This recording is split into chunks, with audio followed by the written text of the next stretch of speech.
बोला बोला शिव शंकर भगवान की।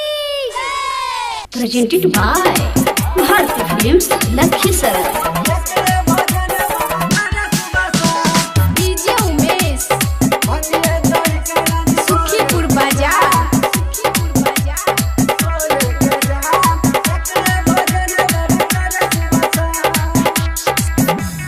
कैसा नहीं कहे हमर भतार रे, सावन में बेचे गांजा या भांग रे।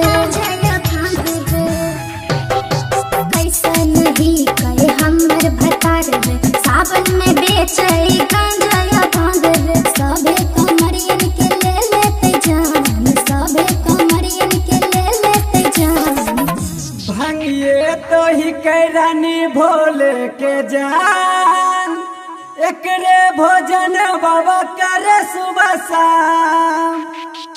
भंगिए तो ही कैरानी भोले के जान, भोले के जान, एकरे भोजन बाबा करे सुबह शाम।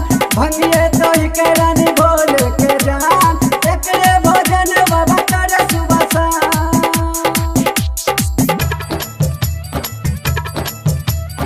एकरे भोजन बाबा करे सुबह शाम। डीजे उमेश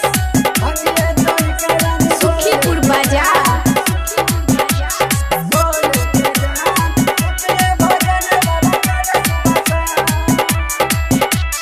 लोकन में भेल छिक चर्चा, बाबा औघरदानी है किन बड़का।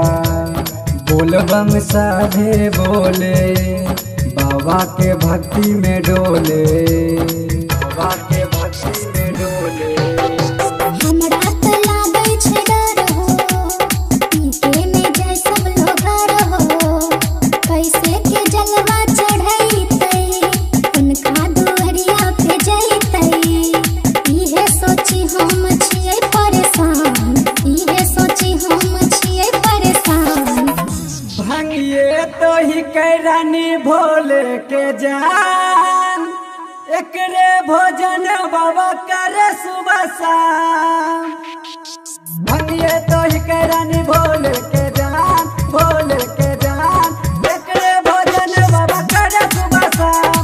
भंगिए तो ही कैरानी भोले के जान, एकरे भोजन बाबा करे सुबह शाम। एकरे भोजन बाबा करे सुबह शाम। डीजे उमेश भंगिए तो ही कैरानी सुखीपुर बाजार।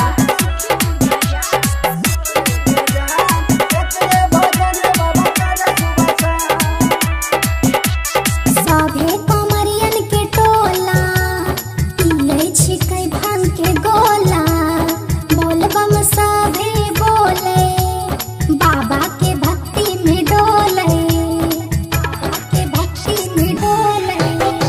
गांजा और भंगी के रानी, बाबा के असली बूटी। एकरा पी के सब कमरिया, चढ़ा है सुइया पहाड़िया।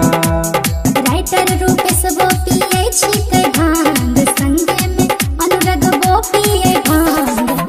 भंगिए तो ही कैरानी भोले के जान, एकरे भोजन बाबा करे सुबह शाम।